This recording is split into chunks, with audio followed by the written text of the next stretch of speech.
So I got more bad news for everyone who cherished that magical cinematic era that was the 1980s.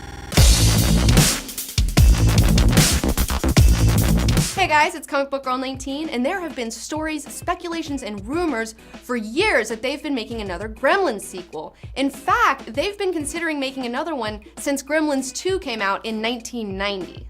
My favorite blog for all things horror, Bloody Disgusting, learned exclusively that the Gremlins 3 sequel is officially dead, and now Hollywood assholes are going to reboot the franchise instead.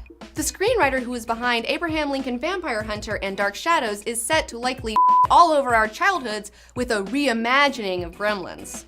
Now, I could totally get behind a Gremlins sequel, but not a reboot, because in a reboot, the makers feel like they have to alter the source material to make it fresh and new. That means that instead of keeping the original creature designs, which can't be improved upon in my opinion, they're gonna change the look of the Gremlins and the Mogwai. No thanks. Now, it's possible that they could do it right, but the practical side of my brain is telling me that this will likely be a bastardized version of Gremlins. The original Gremlins was so awesome because they used puppets, and nowadays all the puppeteers have been put out of business because of the overuse of CGI. And I know that they're totally just gonna use CGI to make the Gremlins, and they're totally gonna look stupid, and for God's sake, just use puppets! Like, that's what makes the original so charming. And if this doesn't bum you out enough, it gets worse. This writer seems to be dead set on ruining everything we hold dear. In fact, he's turned in a script to Warner Brothers that he likes to call Beetlejuice 2, and that I like to call F you Hollywood. Really? Beetlejuice? Really?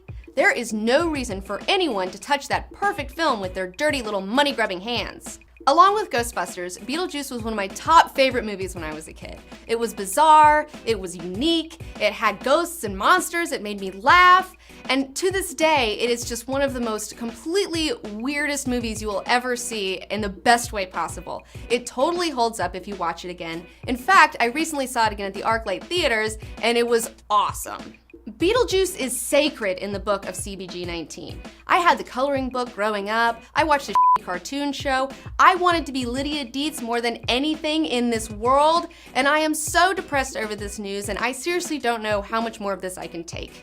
In the wise words of Patrick Bateman, we all need to just say no to this. We don't need to see these films, we don't need to support them, don't take your kids to go see these films. Instead, why don't you get your kids to watch the original ones? It's up to us. That's it for today.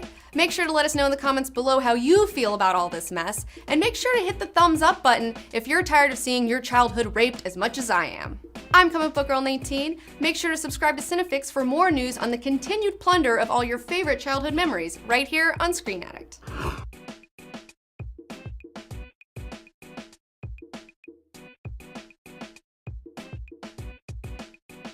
Get your film fix. Subscribe to Cinefix.